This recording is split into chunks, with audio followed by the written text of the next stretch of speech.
కూటమిలో భాగస్వామి పక్షం భారతీయ జనతా పార్టీ.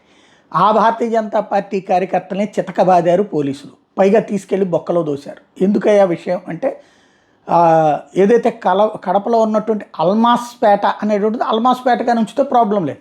దాన్ని టిప్పు సుల్తాన్ అన్నటువంటిది పేరు మార్చడానికి వాళ్ళు ప్రయత్నిస్తే హిందువులు తిరగబడి అక్కడ టిప్పు సుల్తాన్ గతంలో రాయచోటి దగ్గర అలాగే జరిగింది, ఇప్పుడు ఇక్కడ అట్లాగే జరిగింది. అంటే ఈ దేశం మీద దండయాత్రలు చేసి దుర్మార్గాలు చేసి వేల గుళ్ళు కూల్చినటువంటి టిప్పు సుల్తాన్ని ఈ దేశానికి ఆదర్శ పురుషుగా చూపించేటటువంటి ప్రయత్నం దాంట్లో పర్టికులర్గా కడపలో మరి ఆ ఎస్డిపిఐ భావజాలమో పిఎఫ్ఐ భావజాలమో కానీ సీరియస్గా ప్రయత్నిస్తున్నారు. దానికి ప్రతిఘటిస్తున్నటువంటి హిందువులుకి సంబంధించి ప్రాతినిధ్యం వహించే ప్రయత్నం బీజేపీ చేస్తే వాళ్ళని చితకబాదినటువంటి పరిస్థితి. మాధవ్ ఓ పక్కన తీవ్రంగా స్పందించింది చూసాం. అయినా సరే ఏం పట్టించుకోలేదు. కమలాపురం పోలీస్ స్టేషన్కి చివరికి బీజేపీ జిల్లా అధ్యక్షుడు జంగిడి సుబ్బారెడ్డి వెళ్ళి బైఠాయించాడు. మా కార్యకర్తను విడుదల చేస్తేనే బయటికి వెళ్తానంటూ కూర్చున్నారు.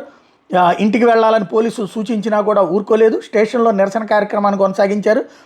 కమలాపురం పోలీస్ స్టేషన్ దగ్గరికి బీజేపీ శ్రేణులు పెద్ద ఎత్తున చేరుకోవడంతో స్టేషన్ పరిసరాల్లో ఉద్రిక్త వాతావరణం నెలకొంది. పరిస్థితిని పోలీసులు పర్యవేక్షించారు. కమలాపురంలో రాజకీయ ఉద్రిక్తత దారితీసిన పరిణామాలు, పోలీస్ స్టేషన్ దగ్గర కట్టుదిట్టమైనటువంటి పరిస్థితులు ఇవన్నిటినీ ఒక పక్కన ప్రభుత్వం రివ్యూ చేస్తోంది కానీ పరిస్థితిని కంట్రోల్ చేసే ప్రయత్నం చేయట్లా.